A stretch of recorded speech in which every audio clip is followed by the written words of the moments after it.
कैसे हम लोग today we will discuss about mechanism of ascent of sap, यानी हमारा आज का जो टॉपिक है वो है असेंट ऑफ सेफ,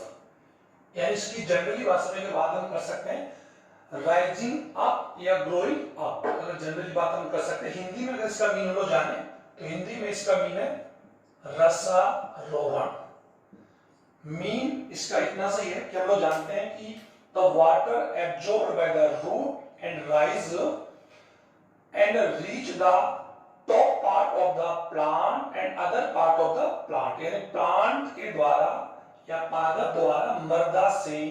अवशोषित जल का पादप के वायवीय भागों तक गुरुत्वाकर्षण बल के विपरीत पहुंचने या छड़ने की क्रिया को हम बोलते हैं रसारोहण या असेंट ऑफ सेफ। जनरल सी बात हम कर सकते हैं, या the process in which the rising या rise upward the rise of the water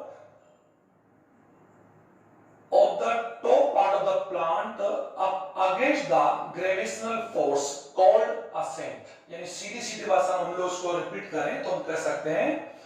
कि मृदा या पादपों की जड़ों द्वारा मृदा जल का गुरुत्वाकर्षण बल के विपरीत पादप के शीर्ष भागों तक, क्योंकि पादप के जो रूट्स हैं या जो मूल रूट्स हैं वही प्लांट का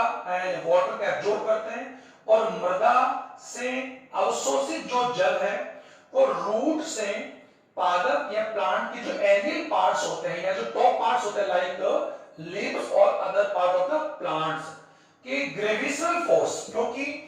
जल और जो डिसॉल्व मिनरल्स हैं वो रूट एब्जॉर्प्शन के बाद ग्रेविटेशनल फोर्स, क्योंकि हम जानते हैं गुरुत्वाकर्षण बल जो होता है वो अपवर्ड टू यूं कह सकते हैं अप से डाउन होता है, और जो असेंट का जो प्रोसेस है वो डाउन टू अपवर्ड हो रहा है, upward of the water and dissolve minerals opposite या against the gravitational force called ascent of the water and minerals. Okay, तो इसको हम लोग समझेंगे, और रसारोहण का मीन मैंने आपको समझा दिया, ग्रोइंग अप या गोइंग अप या अपवर्ड भी हम लोग कह सकते हैं। अब असेंट ऑफ जो सेफ है, असेंट ऑफ यूं कह सकते हैं, there are several scientists proposed several theories about the opinion of the ascent of self. We will discuss about some important theories given several scientists. Sir इनमें हम लोग पढ़ने जा रहे हैं मैकेनिज्म ऑफ असेंट ऑफ की बात हम कर सकते हैं। तो there are several theories given different scientists in a different time, अलग-अलग टाइम के अंदर अलग-अलग टाइम में अलग-अलग साइंटिस्ट अलग-अलग थ्योरी दी, जिसमें सबसे पहली जो थ्योरी है वाइटल फोर्स थ्योरी, यानी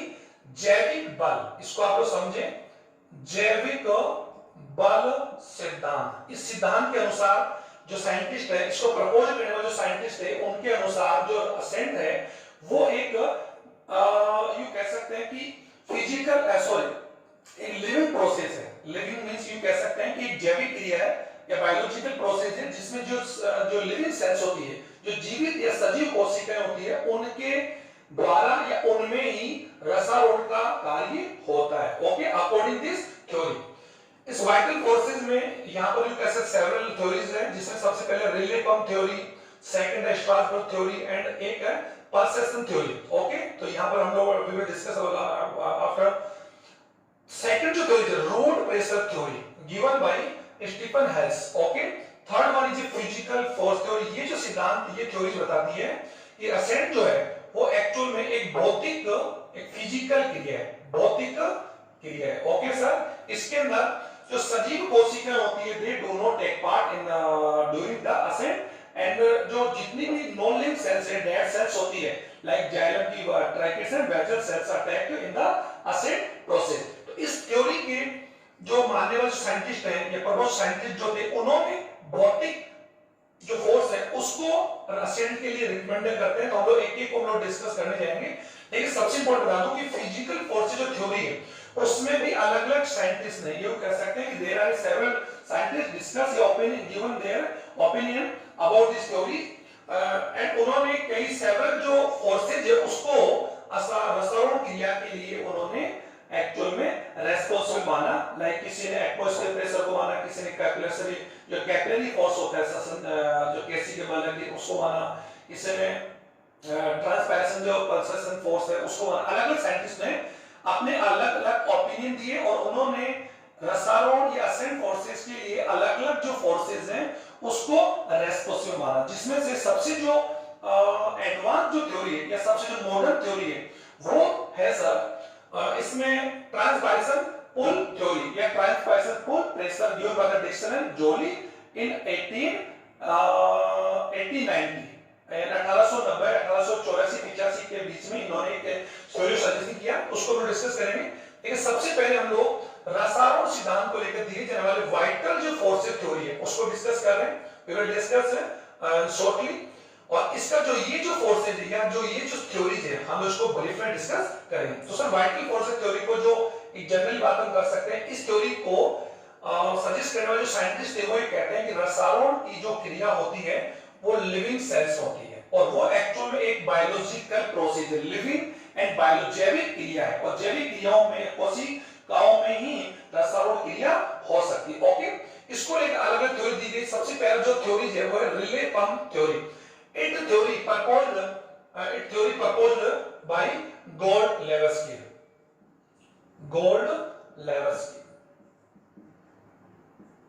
ओके स्टूडेंट, इन्होंने कहा कि जो गोल्ड-लेविस्की उन्होंने कहा कि जाइलम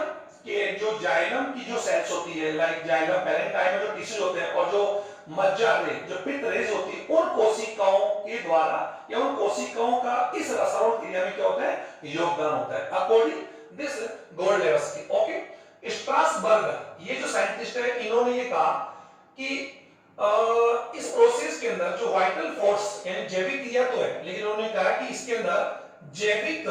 जो कोशिकाएं होती है वो उसमें भाग जैविक जो कोशिका होती है, जैविक बल तो नहीं लगता लेकिन जैविक जो कोशिकाएं होती है वो उस कार्य को या रसायन क्रिया को एक्चुअली क्या करती है एडेप्ट या एडिट करती है। यानी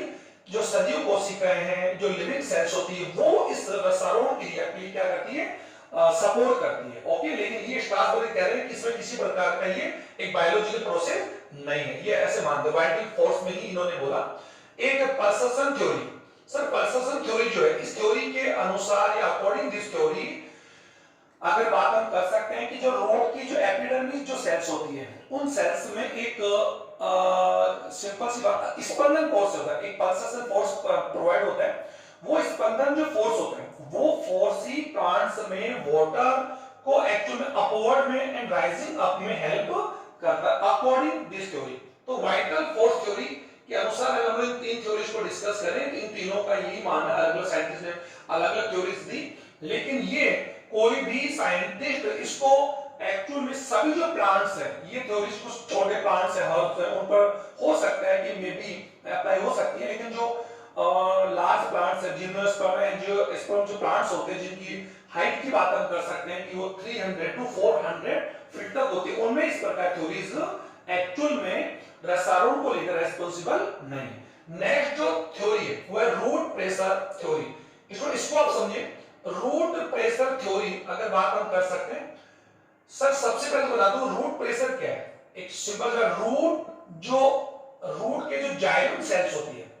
या जाइलम टिश्यूज होते हैं उन जाइलम की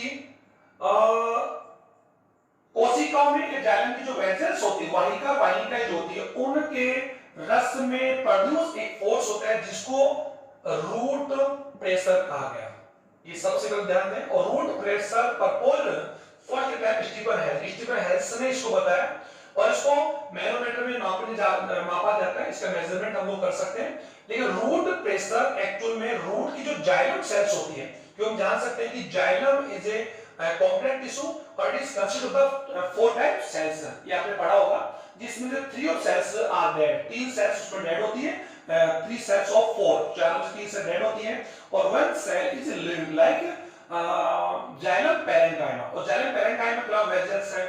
ट्रैकिड्स है और जाइलम जो स्पेरेंकाइमा है ये तो सबकी सब क्या होती है डेड होती है क्योंकि इनके अंदर लिग्निफिकेशन के बाद में ये सेल डेड हो जाती है। तो जाइलम के रूट या जाइलम की जो एक्चुअल में जो जाइलम पैरेंकाइमा है, जाइलम पैरेंकाइमा जो सेल्स है उसमें रूट प्रेशर प्रोड्यूस होता है, और वो रूट प्रेशर प्रोड्यूस होने से होता क्या है कि रसारोहण को एक्चुअल रसारोहण क्रिया हो सकती है। लेकिन जो रूट प्रेशर है, the value of root pressure में भी यू कैसे अप टू 2 atm, यानी इसका एटमॉस्फेयर हो सकता है, इसकी वैल्यू 2 या 2 वायुमंडलीय दाब के इक्वल होती है। और यू कह सकते हैं ये जो रूट प्रेशर है, इट हेल्प, इसके द्वारा केवल वाटर का असेंट जो हो सकता है वो अप्रोक्सीमेटली, अगर बात करें 20 मीटर, लाइक 60 to 66, यानी जिन प्लांट की लंबाई या लेंथ जो होती है वो 60 to 66 होती है फीट में, वहां तक प्लांट का या वाटर का क्या हो सकता है, असेंट हो सकता है अकॉर्डिंग दिस थ्योरी। मैं एक बार वापस बोलना चाहूंगा कि रूट के जाइलम के जो पैरेंकाइमा, जो जाइलम पैरेंकाइमा है, उसमें जब रूट हेयर्स यानी मूल रोम कोशिकाओं के द्वारा जाइलम के पैरेंकाइमा कोशिका में जब जल आता है, तो वह जल डीपीडी से, यू कह सकते हैं कि कम डीपीडी टू हाई डीपीडी से जाइलम वेजल्स में आता है, और जाइलम वेजल्स की कोशिका में एक फोर्स प्रोड्यूस होता है, उसी फोर्स को हमने रूट प्रेशर कहा। लेकिन the value of the root pressure up to 2 atm, और इट हेल्प, अगर बात हम कर सकते हैं कि ये जो 2 atm जो रूट प्रेशर है, इसके द्वारा केवल 20 मीटर लेंथ वाले जो प्लांट्स है, उन्हीं में वाटर एंड मिनरल्स का असेंट एंड रसारोहण पॉसिबल हो सकता है। लेकिन जिन प्लांट्स की लेंथ की बात हम कर सकते हैं हायर टू 20 मीटर है, लाइक 150 या 100 मीटर्स है, जिनकी लेंथ 300 to 400 फीट है, उन प्लांट्स में ये थ्योरी एक्चुअल में क्या है, फिट नहीं बैठती। तो इसीलिए मूल और सबसे बड़ी बात है इसकी, सबसे बड़ी अगर यू कह सकते हैं कि इसकी जो सबसे बड़ी जो डिसएडवांटेज है वो नंबर 1 है कि जिम्नोस्पर्म जो प्लांट्स होते हैं, कुछ प्लांट्स ऐसे हैं जिनमें रूट प्रेशर प्रोड्यूस नहीं होता है, ओके। और कुछ जिम्नोस्पर्म की बात हम करते हैं, जिम्नोस्पर्म में रूट हेड्स नहीं होते हैं, तो रूट हेड्स नहीं होने की वजह से उनमें भी रूट जो प्रेशर है प्रोड्यूस नहीं हो सकता। तो ये इसके डिसएडवांटेज है। तो आप समझ गए होंगे कि ये जितने थ्योरीज हम लोगों ने पढ़ी अभी तक, ये थ्योरीज सभी प्लांट्स में रसारोहण को एक्चुअल में एक्सप्लेन नहीं कर सकते। अब सर सबसे लास्ट में जो थ्योरी है, फिजिकल फोर्स थ्योरीज, अब इसको समझे सर। There are several scientist given several theories, you कह सकते हैं, और इन्होंने अलग अलग साइंटिस्ट ने फिजिकल फोर्सेस को लेकर, ये फोर्सेस को समझाने के लिए, इस असेंट को समझाने के लिए उन्होंने अलग अलग फोर्सेस जो है उनको असेंट के लिए रेस्पॉन्सिबल माना। किसी साइंटिस्ट ने एटमॉस्फेयर प्रेशर को माना, किसी ने कैपिलरी प्रेशर को इसके लिए रेस्पॉन्सिबल माना, और किसी ने ट्रांसपिरेशन फोर्स को, या यू कह सकते हैं फोर्स प्रेशर को इसके लिए रेस्पॉन्सिबल माना। बट डिक्सन एंड जोली यानी दो साइंटिस्ट हैं, इन्होंने सबसे, यू कह सकते हैं इन सभी थ्योरीज में सबसे ज्यादा जो रेस्पॉन्सिबल जो थ्योरीज है given by Dixon and theory, और दिस थ्योरी, इन्होंने जो थ्योरी प्रपोज की, उन्होंने उस थ्योरी का नाम दिया ट्रांसपिरेशन पुल थ्योरी, यानी वाष्पोत्सर्जन ससंजक तनाववाद, या फिर कड़े से यू कह सकते हैं कॉसिव टेंशन फोर्स, यानी ससंजक तनाववाद या वाष्पोत्सर्जन ससंजक तनाववाद सिद्धांत को एक साइंटिस्ट है Dixon and Joly, okay sir. इन्होंने इस थ्योरी को प्रपोज किया, और ये थ्योरी सभी प्लांट्स जो हैं उन सभी प्लांट्स में रसारोहण को सही प्रकार से समझाने में क्या करती है, हेल्प करती है। अब अकॉर्डिंग दिस थ्योरी, हम इस थ्योरी को हम लोग ब्रीफ में डिस्कस करें, तो सबसे पहले मैंने यहाँ पे डायग्राम आप लोगों के लिए बना रखा है, और ये बात मैंने आपको समझा भी दी थी स्टूडेंट कि ट्रांसपायरेशन जो थ्योरी है, ट्रांसपिरेशन पुल थ्योरी या पुल प्रेशर भी कह सकते हैं हम लोग, okay student, given by Dixon and Joly. इन्होंने सजेस्ट किया इस थ्योरी को, और ये थ्योरी के अनुसार हम लोग पहले पढ़ चुके हैं कि प्लांट्स में वाटर का जो एब्जॉर्प्शन होता है, वो ट्रांसपोर्ट होता है, वो हमने पढ़ चुके हैं, एक्टिव पैसिव होता है, और मैंने भी कहा था कि जो पैसिव ट्रांसपोर्ट होता है, पैसिव एब्जॉर्प्शन होता है, उसके द्वारा 90 to 80% of total water, okay, उसका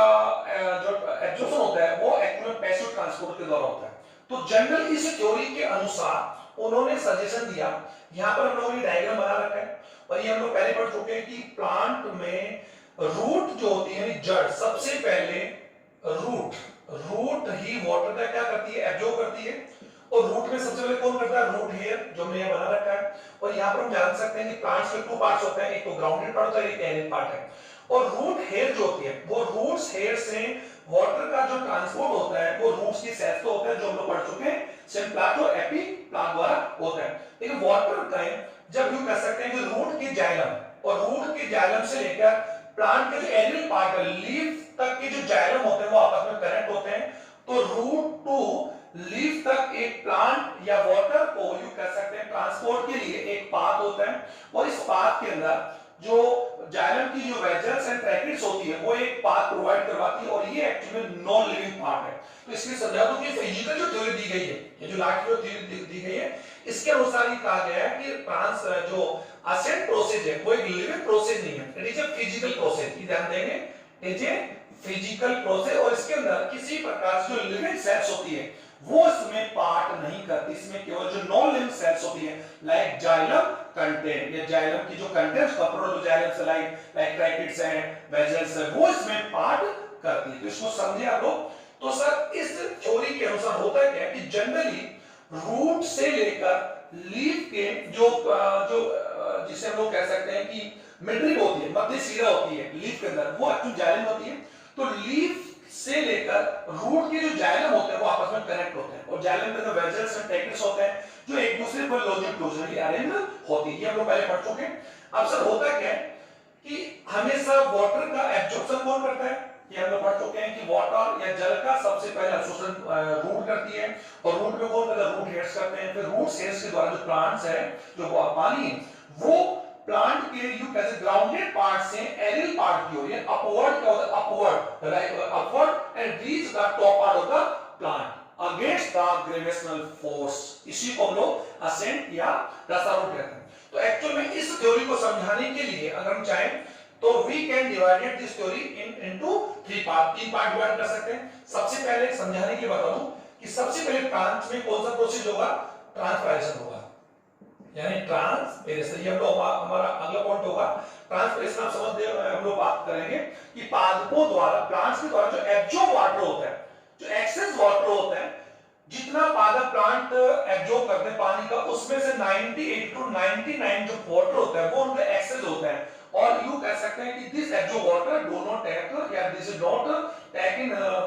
प्लांट ग्रोथ एंड मेटाबॉलिज्म और मैकेनिज्म, इसमें किसी प्रकार इसका हेल्प नहीं होता है। तो जो एक्सेस वाटर होता है उसको प्लांट्स के जो एरियल पार्ट्स होते हैं वो उसको एक वाटर या इवेपोरेशन कर देते हैं, यानी उत्सर्जन कर देते हैं। तो evaporation of the plant, evaporation of the water by the aerial part of the plant, it is called transpiration, जो लोग पढ़ लेंगे। तो सर जनरली होता क्या है कि किसी भी पादप में सबसे पहले वाष्पोत्सर्जन क्रिया जब होती है, ये आप लोग समझा रखे हैं कि ये प्लांट्स का स्टेम है, ये रूट्स है और ये लीव्स है। तो हम लोग यहाँ देख पा रहे हैं कि रूट टू लीफ तक की जो जाइलम जो है, और ये यहाँ पर स्टेम के अंदर ये एक्चुअली प्लांट्स का एक्चुअल में स्टेम है, इट इज अ ट्विंग है और ये लीफ है। और यहाँ पर हमने लीफ की एनाटॉमिकल हमने दिखा रखा है, ये मिडरिब है, और ये लीफ की कौन सी सेल्स है, मेसोफिल यानी पार्ट मध्य सेल्स, और ये एपिडर्मिस है। और एपिडर्मिस सेल्स जो लोअर एपिडर्मिस सेल्स है उनके बीच में यहाँ पर क्या होता है स्टूडेंट्स, स्टोमेटा। आप यहाँ पर देख पा रहे होंगे स्टोमेटा, ओके। ये एपिडर्मिस, अपर एपिडर्मिस और ये लोअर एपिडर्मिस और ये मिडरिब, और ये मिडरिब के बीच में ये जो वाटर पार्टिकल्स दिखाए गए, ओके। और ये वेजल्स ऑफ स्टेम है और वेजल्स ऑफ रूट, और ये रूट सेल्स, और it is a soil of water या soil of particle of soil, okay. तो यहाँ पर जनरली क्या होता है कि ट्रांसपायरेशन प्रोसेस जब होता है प्लांट्स में, तो पादप की जो लीफ की जो सेल्स होती है, एपिडर्मिस एंड मेसोफिल जो सेल्स होती है, यहाँ पर एक्चुअल में वाटर यानी जल की क्या हो जाती है, कमी हो जाती है। ये आप लोग समझिए कि जल की कमी होगी, और जल की कमी होते इन सेल्स में एक्चुअल में इन सेल्स जो है, जो मेसोफिल सेल्स है, इनमें डीपीडी क्या हो जाएगी, अधिक हो जाएगी, मोर डीपीडी हो जाएगी, more DPD due to less of water. ये आप समझ पा रहे होंगे। लेकिन जब ये कमी यहाँ पर मेसोफिल सेल्स होती है, तो मेसोफिल सेल्स के साथ साथ ये जो मिडरिब सी जो जाइलम्स है इन सेल्स में भी होती है, और ये जो कमी है या ये जो वाटर की जो कमी है वो लीफ से लेकर रूट तक, यानी लीफ से लेकर रूट तक की सेल्स में होता है। लेकिन जैसे ही लीफ की सेल्स में जल की जब कमी और डीपीडी की जो वैल्यू बढ़ती है, तो डेफिनेटली वहां पर क्या होता है कि लीफ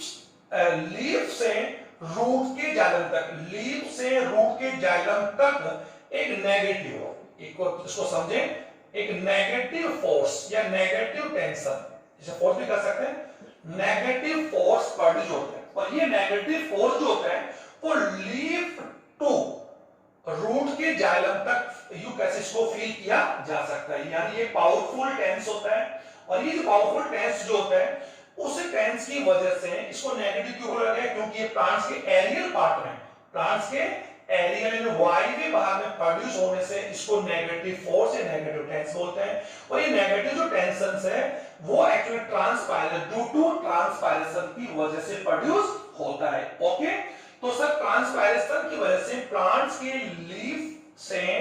प्लांट्स के रूट पार्ट के जाइलम तक एक नेगेटिव फोर्स या नेगेटिव पुल, या जो पुल बोलते हैं फोर्स प्रोड्यूस होता है, जिसकी वजह से जाइलम में हम ये ध्यान देंगे कि जाइलम के जो वेजल्स है, जाइलम की जो वेजल्स एंड जो ट्रैकिट्स होती है उनमें वाटर मॉलिक्यूल्स, सेकंड इसका पॉइंट है सर, सेकंड पॉइंट, पहला पॉइंट हो गया ट्रांसपायरेशन पुल, यानी इसको ट्रांसपायरेशन की वजह से एक फोर्स प्रोड्यूस होगा। और इस फोर्स प्रोड्यूस होने की वजह से कि जाइलम की जो वेजल्स होती है उसमें जो वाटर पार्टिकल्स होते हैं उनमें दो फोर्स एक्चुअल में क्या होते हैं, प्रोड्यूस होते हैं, दो फोर्स वहां पर एक्चुअल प्रेजेंट होते हैं। एक तो कौन सा, ससंजक और एक आसंजक, यानी कॉसिव एंड एडेसिव। ये ध्यान देंगे, कॉसिव एंड एडेसिव, इसको आप समझे, ससंजक एंड आसंजक फोर्स, इसको भी आप समझ लेंगे। Cohesive and adhesive force are present between water molecule. अब ससंजक फोर्स होता है, इसको हम समझे, ये ससंजक फोर्स की वजह से वाटर जो पार्टिकल्स होते हैं वो आपस में एक फोर्सली या कंटिन्यूअसली, यानी कंटिन्यूटी भी कह सकते हैं, एक कंटिन्यूटी वाटर फिलर में कनेक्ट होते हैं। और ये फोर्स एक्चुअली इनके बीच जो फोर्स होता है इसकी वैल्यू जो होती है वो कई एटमॉस्फेयर, अगर अप्रोक्सीमेट लोग बात कर रहे हैं, अप्रोक्सीमेट बात हम कर सकते हैं, तो 100 एटीएम तक हो सकता है, 100 एटीएम तक वायुमंडलीय प्रेशर प्रोड्यूस होता है इस ससंजक बल की वजह से। और ससंजक जो फोर्स होता है वो एक्चुअली क्या होता है सर, एक ही प्रकार के अणुओं के बीच लगता है, एक ही प्रकार के, यानी सेम जो मॉलिक्यूल्स होते हैं उनके मॉलिक्यूल्स के बीच में जो फोर्स होता है या जो बॉन्ड होता है, सॉरी बॉन्ड, उसको बोलते हैं ससंजक बॉन्ड बोलते हैं। लाइक जैसे H2O2 H2O, H2O2 H2O, इसको भी इस प्रकार समझ सकते हैं HOH। ओके स्टूडेंट, ये इस प्रकार से ये इनमें जो फोर्स होता है, ये फोर्स, सॉरी, इस प्रकार इनमें एक्चुअली क्या होता है, ये जो फोर्स आप देख रहे हैं ये सर एक्चुअली कौन सा फोर्स है, ससंजक फोर्स है। और आसंजक फोर्स जो होता है वो जल के अणुओं के बीच और जो जाइलम की जो सेल वॉल होती है, जाइलम की जो वॉल होती है उसके बीच में जो फोर्स या जो बॉन्ड प्रोड्यूस होता है उसे बोलते हैं आसंजक बंध या आसंजक बल बोलते हैं। तो ससंजक और आसंजक बल की वजह से जाइलम की वेजल्स में वाटर जो है वो एक पिलर या वाटर कॉलम प्रोड्यूस होता है। और ये वाटर कॉलम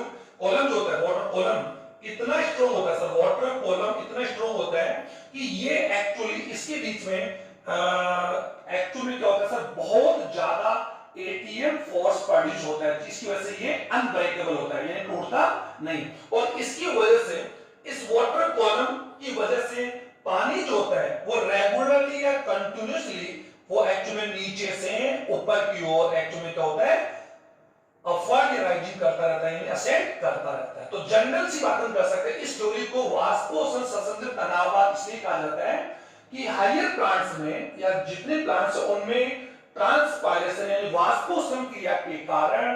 प्लांट्स की जो लीफ की जो कोशिकाएं होती है, लाइक मेसोफिल सेल्स है, एपिडर्मिस सेल्स है, उन सेल्स में जल की कमी होती है। ओके स्टूडेंट, जल की कमी यानी लैक्सेशन ऑफ द वाटर, जिसकी वजह से उन सेल्स में डीपीडी की वैल्यू बढ़ जाती है। और ये जो कमी होती है, वाटर की जो कमी होती है, वो लीफ सेल्स के नजदीकी जो कोशिका होती है उनमें भी पाई जाती है, उनमें भी महसूस होती है, जिसकी वजह से जाइलम, जिसकी वजह से पादप के लीफ से रूट की ओर एक फोर्स प्रोड्यूस होता है, एक टेंशन या टेंस प्रोड्यूस होता है, तनाव होता है, और ये तनाव नेगेटिव होता है। तो इस तनाव की वजह से जाइलम के वेजल्स में जो वाटर कॉलम जो होता है, जल स्तंभ जिसे बोल सकते हैं, जल का जो स्तंभ है, इसके बीच में ससंजक और आसंजक जो बल प्रोड्यूस है। और बता दिए ससंजक जो बल होता है वो एक ही प्रकार के अणुओं के बीच लगता है, और आसंजक बल जो होता है वो अलग अलग अणुओं के बीच, लाइक जल और जाइलम की जो वेजल्स होती है उसकी भित्तियों के बीच लगने वाला जो फोर्स होता है, ये अगर जाइलम की बात हम कर सकते हैं, जाइलम की वजह से ये वाटर मॉलिक्यूल्स है। तो सर वाटर मॉलिक्यूल तो एक ही प्रकार अणु है, तो इनके बीच में जो फोर्स है वो तो कौन सा संयोजन है, और ये जो फोर्स है, ये फोर्स आप जो देख रहे हैं, ये फोर्स आप जो देख रहे हैं, ये आसंजक, इस आसंजक और ससंजक बल की वजह से जल का रूट से लेकर रूट टू लीफ तक एक्चुअली वाटर या कंटिन्यूअसली या अनब्रेकेबल वाटर कॉलम प्रोड्यूस होता है। और इस वाटर कॉलम की बात हम कर सकते हैं, इनके बीच में जो एटमॉस्फेयर प्रेशर होता है सर, उसकी वैल्यू अगर बात हम कर सकते हैं 20 to 100 या मोर 100 atm भी हो सकती है। ओके, और ये इतना फोर्स होता है जिसकी वजह से यानी मैक्सिमम, यानी अगर बात हम करें तो 600, अगर बात हम करें 600 फीट यानी 600 फीट ऊंचे प्लांट में भी इस फोर्स की वजह से प्लांट वाटर का और डिजॉल्व मिनरल जो है उसका सेंट इजीली होता है। तो ये जो थ्योरी जो जोली सजेस्ट किया सर, ये सभी प्लांट्स के ऊपर एक्चुअली क्या होती है, फिट बैठती है। और इस थ्योरी के अनुसार सभी प्लांट्स में वाटर यानी जो वाटर एंड डिजॉल्व्ड मिनरल्स है वो प्लांट्स के अपवर्ड भाग में पहुंचते हैं अगेंस्ट द ग्रेविटेशनल फोर्स। तो ये सभी प्लांट्स में इस थ्योरी द्वारा समझा जा सकता है। और इस थ्योरी के एविडेंस की बात हम करें तो मैं बता दूं कि जाइलम की जो वेजल्स होती है, वेजल्स एंड ब्रैकेट, उसमें वाटर कॉलम पाए जाते हैं। ये ध्यान देंगे, water column presents in xylem tracheids and vessels, सबसे नंबर 1। और वाटर कॉलम के बीच में जो ऑसिव एंड एडेसिव कोसिव फोर्स है उसकी जो वैल्यू है वो वैल्यू सर कई यानी सेवरल एटमॉस्फेयर प्रेशर के बराबर है, यानी मोर देन 100 तक हो सकती है। और ये भी इसका एविडेंस है कि इस थ्योरी के अनुसार इतना एटमॉस्फेयर प्रेशर प्रोड्यूस होता है वाटर कॉलम के बीच के कारण, जिससे वाटर मॉलिक्यूल जो होते हैं वो इजी वे में नीचे से ऊपर की ओर अपवर्ड करते हैं, लाइक जैसे किसी रस्सी को ऊपर से पुल कर रहे हैं। तो यहाँ पर पानी या मिनरल जो है वो रूट टू या from root to aerial part of the plant upward opposite the gravitational force, it is called ascent of the water and safe, यानी जलरस का आरोहण हो रहा है। तो ये थ्योरी सभी सिद्धांतों या सभी प्लांट्स को रसायन को एक्सप्लेन करने में हेल्प करती है। तो स्टूडेंट ये जो चैप्टर हमारा कंप्लीट हो गया है। Thank you very much.